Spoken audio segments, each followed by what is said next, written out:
Bienvenidos, bienvenidas a este nuevo ciclo de conferencias Ingold Millennium, donde vamos a tener distintas personalidades para charlar de temas de actualidad y de lo que vaya surgiendo. Y para arrancar este ciclo tenemos nada más y nada menos que a una de las grandes sorpresas, a un tapado realmente de la política como Javier Milei, diputado de Libertad Avanza. Javier, un placer recibirte en este espacio. ¿Cómo estás? ¿Qué tal, Pablo? Y es un placer y un honor ser el invitado que arranca este ciclo contigo. No vas a tener suerte, seguramente. Ojalá. Javier, quiero preguntarte, ¿cómo dormís? ¿Cómo te vas a dormir a la noche? Viste que uno se levanta, está ansioso, está preocupado. ¿Vos cómo son tus noches? Mira, vos sabés que una de las cosas que es muy interesante, una de las cosas que me pasa, porque cuando vos estás muy cansado, te cuesta dormir. Y yo me levanto a las 6 de la mañana y trabajo hasta cerca de las 12 de la noche. Y una de las cosas que es fenomenal, tomo un energizante que se llama el nombre, digamos, del modelo, así no digo el nombre de la marca, Mango Loco, y eso me estabiliza el azúcar y me permite dormir, porque como que levanto y ahí al estar mejor me quedo dormido. Y encima me quedo dormido con una tremenda risotada, porque evidentemente ese shock de azúcar que me recompone me permite dormir, pero con mucha tranquilidad. Es decir, no necesitas ninguna pastillita, sí, nada de esas cosas. Sí, digamos, en algunos contextos, o sea, yo tomo una pastilla que es que es un inductor del sueño, que es el Somit. O sea, digo que respecto a otras pastillas que se toman, es un juego de niño, es un caramelo, pero eso también, digamos, si es una situación donde estás muy cargado, tomás y eso te genera justamente que además duermas muy tranquilo, 6 horas y el otro día te levantás, sos Superman. 6 horas continuas es un milagro, la verdad. Exactamente, sí. Javier, hablando de dormir y sueños, ¿soñabas con este momento? ¿Soñabas con la posibilidad incluso de, no sé, ser presidente? ¿Puedo contestar con una pregunta? Por favor. Vos me conocés a mí, hace un tiempo largo. Hace un tiempo largo, la verdad que sí. La pregunta es, ¿vos te hubieras imaginado esto? La verdad que no. Yo tampoco. O sea, la realidad es que, si vos me preguntás, o sea, yo no me veía ingresando en la política. Yo me sentía mucho más identificado con la batalla cultural. De hecho, recuerdo que hubo un fin de año que los liberales fuimos a hacer una fiesta en New York City y era el momento en el cual, digamos, José Luis se estaba lanzando a la carrera presidencial y estaba nuestro prócer, Alberto Venegas Lynch, hijo, y en un momento todo preocupado me dice, pero usted no se va a meter, ¿no? Es decir, usted se queda con nosotros discutiendo acá en la academia y esas cosas. Dije, sí, profesor, a mí me divierte la batalla cultural, o sea, no el... Bueno, después los hechos me empujaron a esto porque se dieron varias situaciones. Uh-huh. Una es el avance sobre la libre expresión que llevó a cabo el kirchnerismo. Una de las cosas que a mí me choqueó muy fuerte, que yo estaba mirando el día que son las PASO, que Alberto saca esa diferencia impresionante. El 11 de agosto famoso, 2019. Claro, entonces yo no podía creer lo que estaba viendo. Y eran las 3 de la mañana, seguía despierto y estaba mirando Crónica y un pseudoeconomista decía, bueno, porque ahora hay que prohibir que los liberales pisen los estudios de televisión, no hay que dejarlos hablar nunca más. Dije, esto, Dios, me pareció una luz de alerta, porque era alguien que yo lo había visto hacer cosas con Leandro Santoro, que estaba muy cerca de Alberto. Dije, acá hay una luz de alerta. Y efectivamente, eso después ya con Alberto presidente, eso se materializó, digamos, donde Leandro Santoro iba y reclamaba por la censura de mi persona directamente. Y aparte de manera cobarde, porque, no sé, hay una nota en Perfil que le dice a Fontevecchia, ustedes son responsables de estar poniendo impresentables en prime time que le permiten decir que hay que cerrar el Banco Central. Vale. Y en otros casos hasta puso mi nombre. Entonces, que obviamente lo hizo en una señal que es muy afín a las ideas del gobierno, que de hecho, digamos, en esa misma señal estaba, digamos, el que pedía por la censura de mi persona, por ejemplo, también abiertamente, y que decía que no había que darle lugar a los liberales. Entonces yo dije, me parece que la batalla cultural está teniendo un problema grave. O sea, se va a complicar. Y después otra cosa que yo me di cuenta es, mirá, vos, no sé, podés ir a ver Boca y River por Copa Libertadores en la cancha de Boca, y la verdad que la hinchada de Boca es maravillosa, todo lo que vos quieras. Pero yo te hago este ejercicio, poné la pelota en el medio de la cancha y que se pongan a gritar a ver si se mueve. Cuando yo iba a la cancha, los goles lo hacía Palermo. Hay que embarrarse. Te tenés que meter, no te queda otra. Si no lo haces, los otros se van a meter por vos y te van a arruinar la vida, que es lo que está haciendo la casta política con nosotros. Javier, ¿quiénes son tus seguidores? ¿Son jóvenes? ¿Son personas que se dan cuenta que este mensaje sobre la libertad en todos los ámbitos es valioso?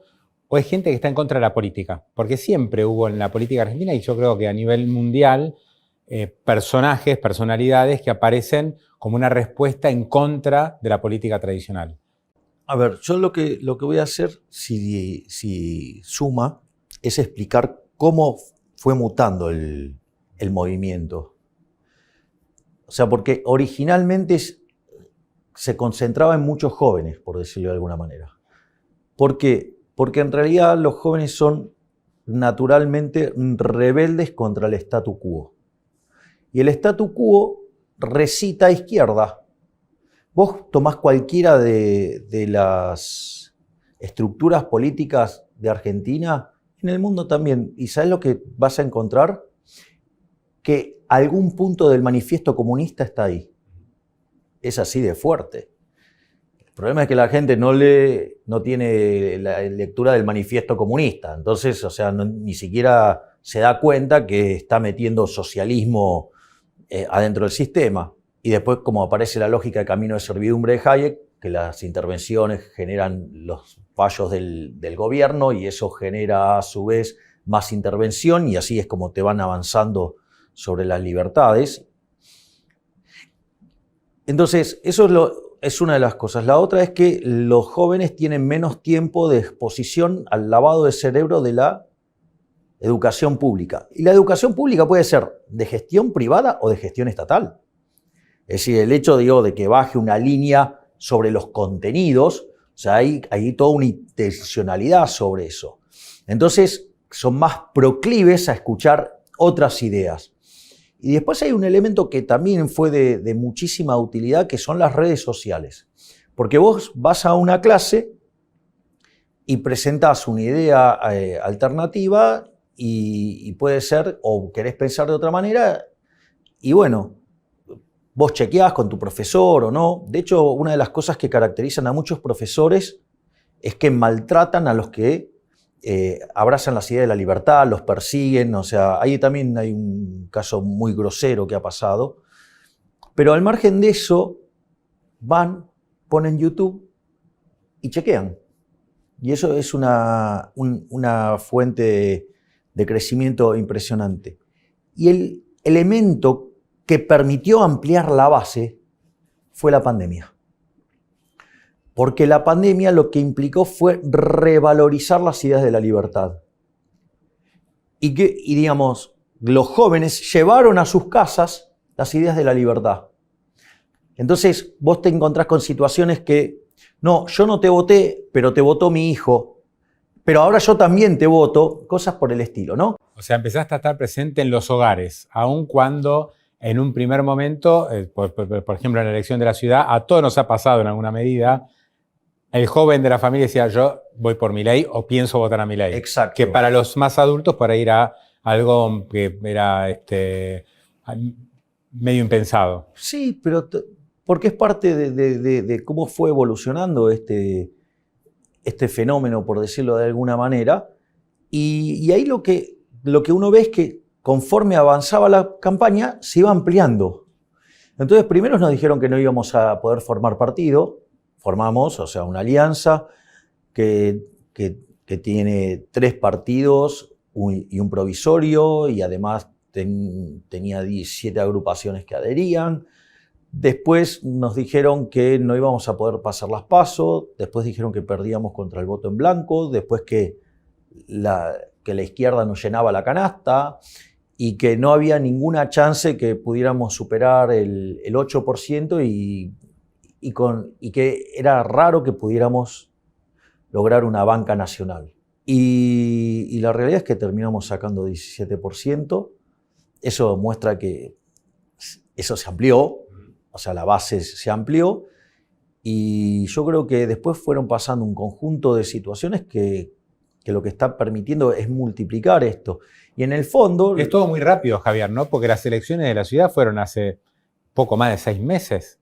Y hoy, cuando uno ve las encuestas nacionales, no digo que estás cabeza a cabeza, pero ya tenés un porcentaje de votos. Bueno, si los tomás por candidatos aislados, soy el candidato con mayor intención de votos. Cuando tomás aislados. Después cuando agrupás, sí, los números cambian. Por fuerza política ahí ya cambió. Claro, pero bueno, por eso la apuesta nuestra es claramente tratar de ingresar al balotaje, porque si nosotros ingresamos al balotaje, claramente vamos a ganar la presidencial. Esta pregunta te la van a hacer 1 millón de veces, empiezo yo, pero seguramente de acá hasta las elecciones te la van a repetir 1000 veces. Caso de balotaje, Frente de Todos y Juntos por el Cambio, ¿vos te vas a pronunciar, te pronunciarías por alguien? No, yo soy liberal. ¿Dejarías que tus votantes elijan? No son mis votantes, son los que decidieron darme el voto. Esa es una... Yo me resisto a decir mis votantes, eso lo dejo para los fascistas del Frente de Todos o los de Juntos por el Cambio que se creen dueños de los votos de la gente. Yo no, o sea, para mí es un individuo y sus circunstancias y sus emociones que decide por una boleta y no por otra. Así que hagan lo que se les da la gana, o sea, pero porque está en mi esencia. Obvio. Me chocó mucho hace pocos días Elisa Carrió, que dijo: Milei critica a la casta, pero somos nosotros los que dimos un lugar en el Congreso. La verdad que me llamó la atención esa frase. Es una frase verdaderamente horrorosa y propia de un fascista, porque ella no me puso a mí en el Congreso. Es una aberración lo que dijo. Aparte, como si el Congreso fuese propiedad de algunos políticos. Claro, como si fuera... Claro, esa es más sabia todavía, porque no es propiedad de algunos políticos. Y, en el fondo, si Vicky Villarruel y yo estamos en esas bancas, es porque los individuos que viven en la Ciudad Autónoma de Buenos Aires decidieron votarnos.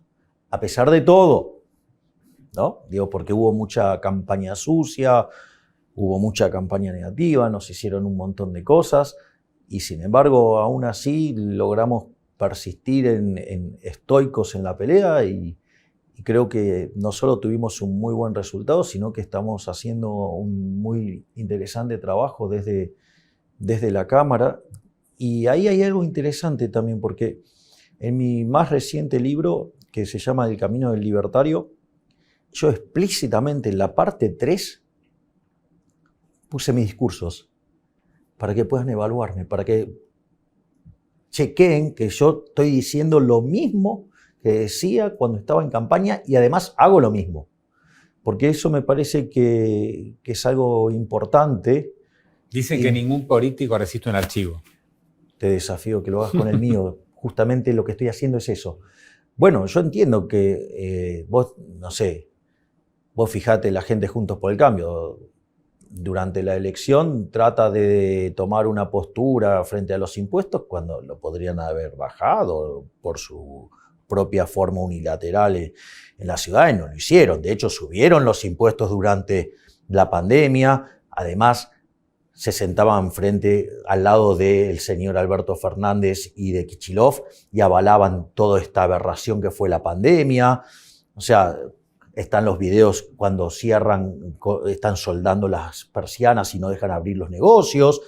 Y no solo eso, sino que además, a los 3 días de terminada la elección, suben los impuestos. Te dicen, no, bueno, fue ajustado por inflación. La pregunta es, ¿en tu bolsillo hay más plata o menos plata? Menos. Listo. Claro.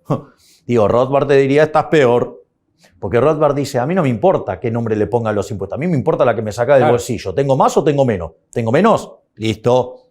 A mí me estás perjudicando. Estás hablando del ajuste por inflación que mete el gobierno de la ciudad en a los patentes, 3 días. ABL. Claro, y después, bueno, fíjate lo que hicieron ahora, de que nosotros lo denunciamos cuando está con el acuerdo con el Fondo Monetario Internacional, que iba a haber un brutal ajuste en la capital, y ahí lo tenés. O sea, fruto, digamos, de estos cambios que han hecho en la ciudad para revalorizar los activos y cobrarnos más impuestos. Bueno, eso es algo de la FIP. Sí, bueno, pero lo hace en base a la ciudad. A la ciudad. O sea, que quien generó el daño es la ciudad. Y no solo eso, o sea, tenés... O, por ejemplo, en la materia discursiva, nosotros, el otro día me pasaron un video que es fenomenal. Una discusión sobre inflación. Entonces está lo que dice Cristina, lo que dice Larreta, lo que dice Vidal y lo que dice Alberto Fernández. Dicen exactamente lo mismo. Exactamente lo mismo. Es más, hay una... Vos decís, Javier, que son mucho más parecidos a lo que ellos mismos plantean. Kirchnerismo, no hay grieta macrismo. Ahí. No hay grieta ahí. Son lo mismo. Es decir, la grieta es para la tribuna, porque al momento de ir contra el sector privado siempre están de acuerdo. Siempre están de acuerdo. Cuando tienen que, es decir, para meterle la mano en el bolsillo al que paga los impuestos, ahí siempre están de acuerdo. De hecho, lo que pasó con... A ver, ¿quién le sacó, digamos, adelante la aprobación para el acuerdo con el fondo? Juntos por el Cambio le dio los votos. O sea, yo voté en contra. Y es mentira que era esto o el default. Otra vez, la falacia, digamos, del falso dilema. ¿Por qué?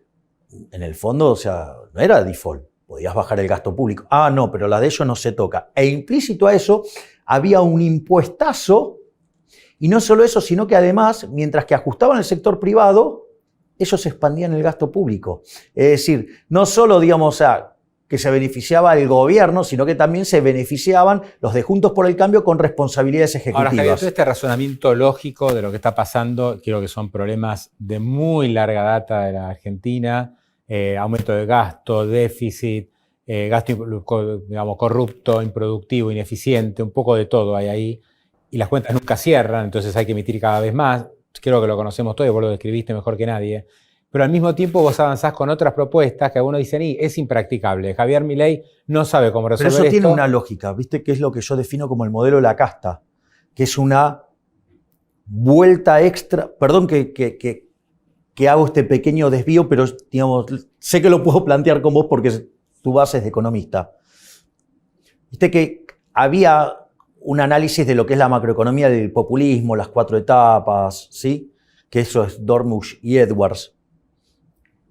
Yo lo que hice fue darle una visión estructural a eso, que es lo que yo llamo el modelo de la casta, que es la frase, donde hay una necesidad nace un derecho. Si las necesidades son infinitas, los derechos alguien los tiene que pagar y los recursos son finitos, vos tenés necesidades infinitas, recursos finitos, eso estalla. ¿Cómo lo tratan de resolver? La economía lo trata de resolver vía el sistema de precios. La política lo resuelve vía el gasto público. Eso te genera déficit casi de manera permanente. De hecho, en los últimos 121 años, 111 tuvimos déficit. Así que eso está claro. Y lo digo porque vos lo mencionaste con claridad. Lo financiás con deuda. Llega un momento que no podemos pagar más. Defaulteamos. Somos el máximo defaulteador de la historia moderna. No podés financiarlo con deuda. ¿Con qué lo financiás? Con emisión monetaria. Generamos desastres inflacionarios, le quitamos 3 y 0 a la moneda, destrozamos 5 signos monetarios, que bien, si uno lo mira técnicamente son 6. Le podríamos sacar un par de ceros más hoy de taquito a la moneda. Por lo tanto, hicimos un desastre monetario. Y la otra es subir los impuestos, que es una confiscación, que es un robo. Y eso lo que hace es que la economía se hunda, que la economía no se expanda. Entonces, de ser el país más rico del mundo, somos 70 el tipo de cambio oficial, 130 el paralelo. Fíjate esto, desde el año 2000, desde el año 1901 hasta hoy tuvimos 17 crisis. De esas 17 crisis, 15 tienen origen fiscal. Y no solo eso, sino que además, desde la mitad del siglo XX para adelante, la mitad del tiempo estamos en recesión. Lo más notable es que siempre encuentran las mismas soluciones. Es decir, no es que buscan otro tipo de opción, siempre va a la misma solución y tenemos problemas cada vez más graves. Exacto, ese es el punto. Viste que Einstein decía, no hay nada más tonto que, digamos, aplicar siempre la misma receta y esperar resultados distintos. ¿Qué es lo que estás señalando vos? Javier, pero la receta es la dolarización, que es lo que muchos te discutieron y dijeron, no, pero ¿cómo vas a dolarizar si no hay un solo dólar en el Banco Central? Vos lo sabés mejor que nadie. A ver, vamos por partes. Lo primero que hay que comprender es que el peso no cumple las funciones de una moneda, ¿no? Porque, por ejemplo, reserva de valor. ¿Vos guardarías tus ahorros en pesos? Es una moneda transaccional. Claro, exactamente. Bueno, pero por eso, esto es lo interesante. No cumple la función de reserva de valor. Digo, los argentinos ahorran en dólares. Primer punto. Segundo punto, no cumple plenamente la unidad de cuenta. Porque en el fondo, ¿qué es lo que sucede? Si vos tenés que hacer una transacción de un activo largo, no sé, departamento, no lo haces en pesos. O sea, hay una ficción, pero no lo haces en pesos, lo haces en dólares. Y para lo único que sirve es para hacer las transacciones día a día, que en el fondo lo haces porque tenés el curso forzoso, porque si no tampoco lo utilizarías. Entonces, lo primero que hay que tener en cuenta es que vos no tenés moneda.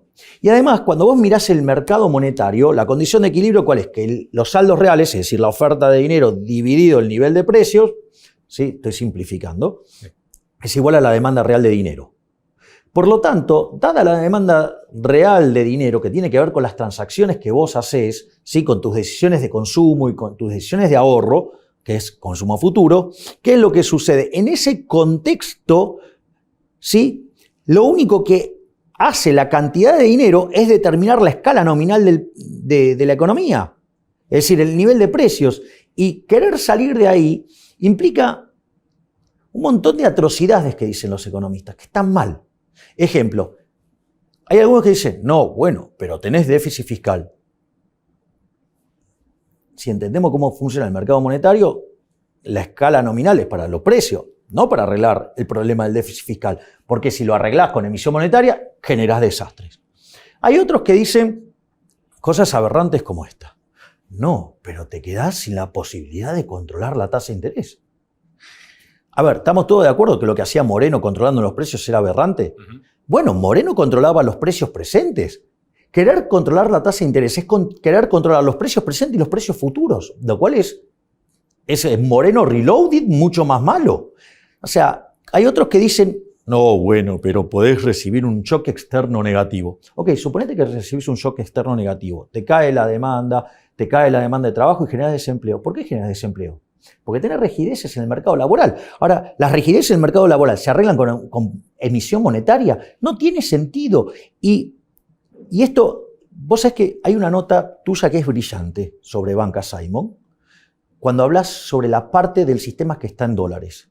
Dice, mire, lo que dice Milei, el de Banca Simon, se parece mucho a lo que pasa en nuestro sistema financiero en dólares, salvo que le meta la mano el Estado, ¿no? ¿Por qué? Porque en el fondo, yo, digamos, para eliminar el peso, que además con competencia de monedas, que después los argentinos elijan la moneda que se les dé la gana, el yen, el renminbi, la libra esterlina, digamos, el franco suizo. Tu propuesta es que desaparezca el peso y que incorporemos la moneda que cada uno quiera. Ese es. Ahora, vos para hacer eso, porque esta también es una crítica intelectualmente deshonesta. Me dice, no, pero si tenés una corrida, no tenés... Bueno, justamente la primera reforma que yo propongo, ¿cuál es? La Banca Simon. Es decir, salir del sistema de encaje fraccionario para ir a una banca Simon. Pero ahí te quedas sin crédito. O sea, la pyme que hoy recurre al crédito, la gente que necesita un crédito para comprarse un auto, no tiene más financiamiento. No, es falso eso, Pablo. Bueno, de hecho tampoco hay mucho financiamiento, ¿no? Digo, o sea, el financiamiento del sector privado no financiero es 8 puntos del PBI, o sea, nada. Con lo cual digo, o sea, claro, en principio casi que no pierdo nada para ganar un montón en términos de estabilidad, pero no importa. Pero yo no le escapo. O sea, vos vas a tener el almacén de valor y vas a tener la banca de inversión. Es decir, al que le gusta el durazno que se banque la pelusa, vos querés, entonces vos vas y ponés plata ahí. Si el que administra se equivoca, quiebra y queda en un problema entre el que administra y el que puso la plata y no contamina al resto de la sociedad. Y en realidad vos en esa banca, claro que te vas a ir a poder financiar, porque es como una suerte de mercado de capitales. Entonces, no solo eso, sino que como va a haber competencia, porque una vez que vos pasaste al sistema de banca Simon, lanzás lo que es la eliminación de la superintendencia de entidades financieras, o sea, lo desregulás, vas a una banca libre. ¿Qué es lo que te va a pasar? Vos vas a tener que el dinero con el que te financian va a ser a una tasa más baja y cuando vos vayas a poner tu dinero te van a pagar más, porque la competencia lo que va a hacer es achicar los spreads. Además, en paralelo a eso se lanza la competencia de monedas. Puede ser cualquier moneda, si querés hasta el oro, el Bitcoin. A ver, ahora, el otro día hablaba con Alfonso Prat-Gay y él me decía, no hay que ir a una dolarización, esas son fórmulas mágicas, hay que hacer lo que hicimos nosotros, lo que hizo él cuando estaba en el Banco Central y la inflación bajó a menos del 4%. O sea, no es imposible en Argentina. Año 2004. A ver, eso, o sea, yo entiendo que Alfonso Prat-Gay, siendo parte de la casta política, a él le guste que los políticos le roben a la gente. Porque en el fondo, la discusión, recién estábamos en términos técnicos y me fui por los términos técnicos porque digo, o sea, nosotros podemos tener esta charla, digamos, de modo razonable y además de modo intelectualmente honesto. Pero ¿cuál es el punto central? El primer problema es de índole moral, Pablo. La pregunta es, ¿robar está bien? No. Bien, ok. Entonces, digo, tenemos una base moral que robar está mal. Suponete lo siguiente, vamos a estar en una economía que hacemos transacciones en monedas de oro. Estamos todos haciendo transacciones en moneda de oro. Ahora viene un amigo mío y me trae un físico y un químico que puede convertir el plástico en oro. Empezamos a comprar plástico y lo convertimos en oro. Yo lo tengo guardado en mi casa todavía. ¿Hay algún daño en eso? No, porque es mi decisión de comprar plástico y de meterle algunos ingredientes para que se parezca al oro. Con lo cual, hasta ahí no tengo ningún tipo de problema. ¿Por qué? Porque básicamente es una falsificación, pero yo no estoy dañando a nadie. Ahora suponete que yo ahora voy con un lingote y te digo, Pablo, ¿me cambias tu lingote por mi lingote? Lo primero que te parecería raro, digo, cambiar un lingote por un lingote es raro. Y como entonces te parece raro, bueno, te doy 2 lingotes. Bueno, ahí te parecería muchísimo más raro, porque cuando la limosna es grande hasta el santo desconfía. Y entonces, ¿va a tener lugar esa transacción? No, porque te vas a dar cuenta que hay algo raro. En ese contexto, vos no metés el dinero de cualquier manera. ¿Cómo lo haces? Lo metés gastando. Y ahí es donde vos producís el daño. Volvamos al tema de la demanda de dinero igual a la oferta real de dinero y de la escala nominal. Vos tenés escalada nominalmente esa economía con la vieja cantidad de oro. Vos ahora incrementaste la cantidad de oro. Se produce un exceso de oferta de oro. Entonces, ¿qué pasa? El poder adquisitivo del oro cae. Es decir, que todos los precios expresados en oro suben. ¿Sí? ¿Cómo se llama eso? Inflación. Bien. Entonces, ¿quién es el que puede hacer esa réplica exacta? Y además te obliga a retenerla.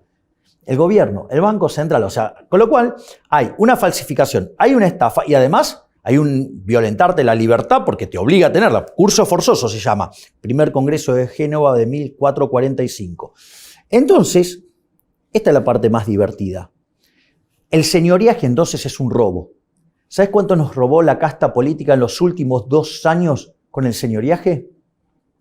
11 puntos del PBI. Probablemente... Llega emisión monetaria a partir de la pandemia. Lo que vos quieras, Pablo. Estamos de acuerdo que si entonces robar está mal, que el señoriaje es una estafa, además violenta, porque está el curso forzoso, y financiaron 11 puntos del PBI, eso es algo que beneficia a los políticos en contra de la gente de bien. Entonces, que venga el señor Prat-Gay, en su además abusada deshonestidad intelectual sobre las cosas que digo, mintiendo sobre lo que digo, sino que además me explique por qué para él está bien robarle a la gente, ¿sí? Por qué está bien violentar a la gente forzándolo a hacer determinadas cosas. ¿Por qué, digamos, o sea, por qué? Digamos, que él me explique por qué él justifica entonces que ¿cómo es que se llama? Que el Estado nos haya robado 11 puntos del PBI en los últimos 2 años. Javier, nos quedan un par de minutos. No hablamos mucho de Cristina Kirchner, ¿viste? Siempre está casi omnipresente. La reina de los populistas. La reina de los populistas. Claro, te quería preguntar, ¿cómo te cayó que el otro día Cristina se refería a los jueces como una casta? Es decir, prácticamente se apropió de de lo que vos explicitaste en su momento para hablar de la política y que te llevó a tener una banca en diputados. Ella ahora también habla de casta, como si no perteneciera a la casta. No solo ella. Habló Cristina, habló Vidal, habló Carrió y otros tantos más. ¿Sabes qué? La casta se defiende. ¿Cómo haces para esconder un elefante?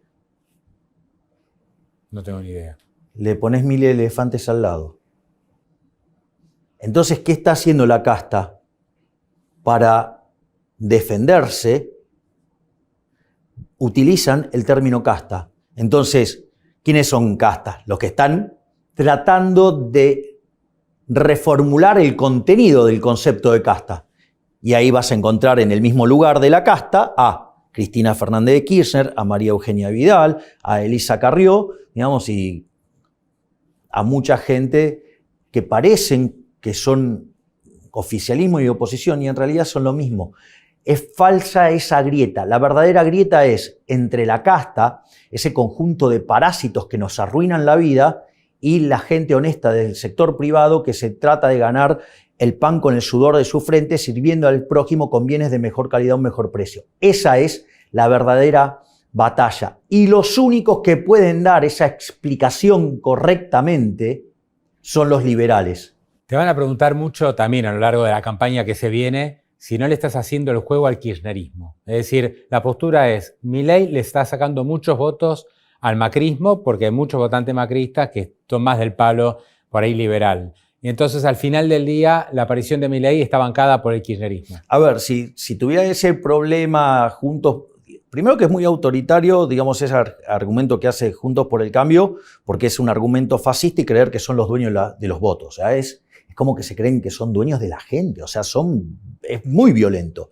Segundo, o sea, si los votos del macrismo, o sea, se vinieran para acá, por decirlo de alguna manera, bueno, será porque, digamos, la oferta de las palomitas tibias no seduce a nadie, porque son parte de la decadencia de Argentina, no de la solución. Además, también eso es falso, porque cuando vos mirás, nosotros tenemos votantes, ¿sí? No solo en segmentos acomodados, por vos decirlo de alguna manera, sino también en los segmentos más vulnerables. Cuando vos mirás los relevamientos de imágenes, o sea, si vos te fijás donde es mayor el arrastre en términos de imagen, ¿sabés dónde es? En el norte del país. ¿Por qué pasa eso? Mira, vos sabés que yo una vez estaba caminando por el barrio 31 y una periodista con un modo muy despectivo y violento y agresivo me dice, no, pero ¿cómo usted va a ir a hablarle a la gente del barrio 31 de liberalismo? No le van a entender nada. Le dije, estás equivocada. Estás equivocado. No, pero esa no es gente racional. Digo, de hecho, un consultor ligado al oficialismo porteño tuvo unas declaraciones muy desafortunadas y muy despectivas que verdaderamente... Y encima ni siquiera pidió perdón por la aberración que hizo. Pero bueno, es uno de los encuestadores que trabaja para el señor Larreta, o sea, se puede esperar cualquier cosa. Pero al margen de eso, ¿sí? ¿Qué es lo interesante? Yo le digo, mira, estás equivocada. Son muchísimo más racional de lo que vos te imaginás, y mucho más que vos, que yo y que cualquiera de nosotros. Pues ¿sabes lo que pasa, Pablo? Suponete que vos te compraste este par de zapatos y no te gusta. Lo tirás y se acabó el problema. ¿Me comprendés? Ahora, cuando vos estás en un segmento vulnerable, si vos te equivocas, te morís. ¿Me comprendés? O sea, porque te quedás sin comer. Entonces, eso, el propio hecho que estén ahí sobreviviendo, te da la muestra que son muchísimo más eficientes. O sea, ellos pueden resolver las condiciones de primer y segundo orden sin calcular el lagrangiano, por decirlo de alguna manera, para ponerlo en términos de cuando hacemos microeconomía. Entonces, digo, ¿de qué me estás hablando? O sea, porque las primeras víctimas del colectivismo, las primeras víctimas de la casta son los más vulnerables. Y por eso son los primeros que responden al llamado de la libertad. ¿Me comprendés? Son los primeros que despiertan. Está la idea de que son rehenes, ¿no? Rehenes del gobierno, de la política populista, y vos estás mostrando que hay otro camino.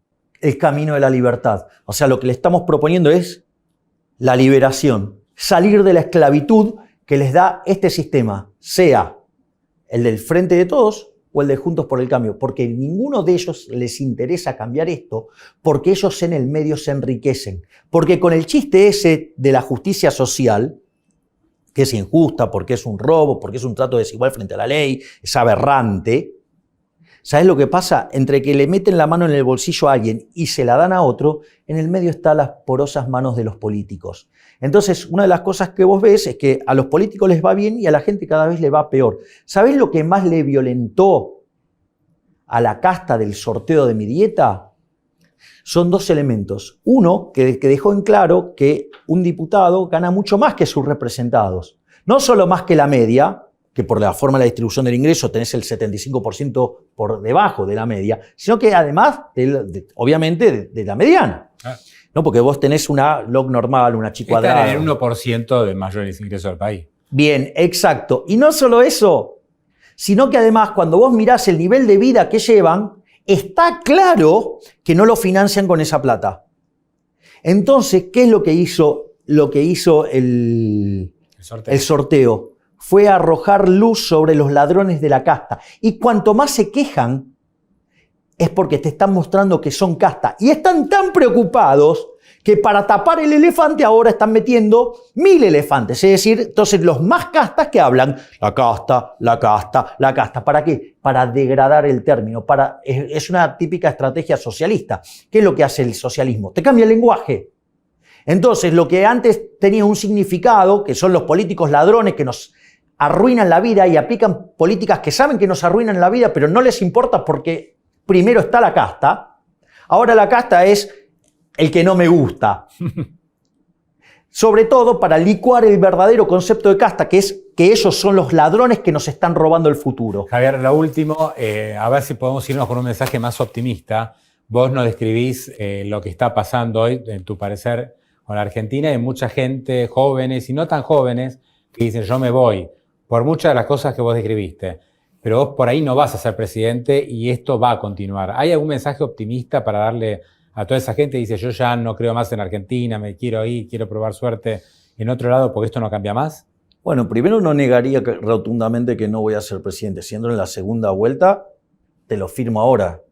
Si entro en el balotaje, yo soy el próximo presidente de la Argentina. Te lo firmo. Primer punto. O sea, con lo cual, veamos cómo evoluciona el juego. O sea, vamos a hacer todo lo posible para estar en la segunda vuelta. Primer punto. Segundo punto. Vos fíjate esto. Aquellos países que abrazan las ideas de la libertad son 8 veces más ricos que los reprimidos, tienen 25 veces menos de pobres en el formato estándar, 50 veces menos en el formato extremo. Es decir, que la solución es la libertad. Cuando vos mirás las últimas encuestas separadas por grupos etarios, en el grupo etario más joven, el 55% adhiere a las ideas de la libertad y respecto al segundo que viene en esa lista está 30 puntos abajo.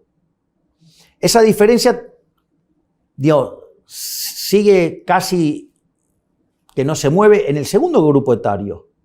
Y después, en los siguientes grupos etarios va cayendo la participación de los liberales, libertarios, y o sea, quedamos tercero en el grupo etario de los mayores de 65 años.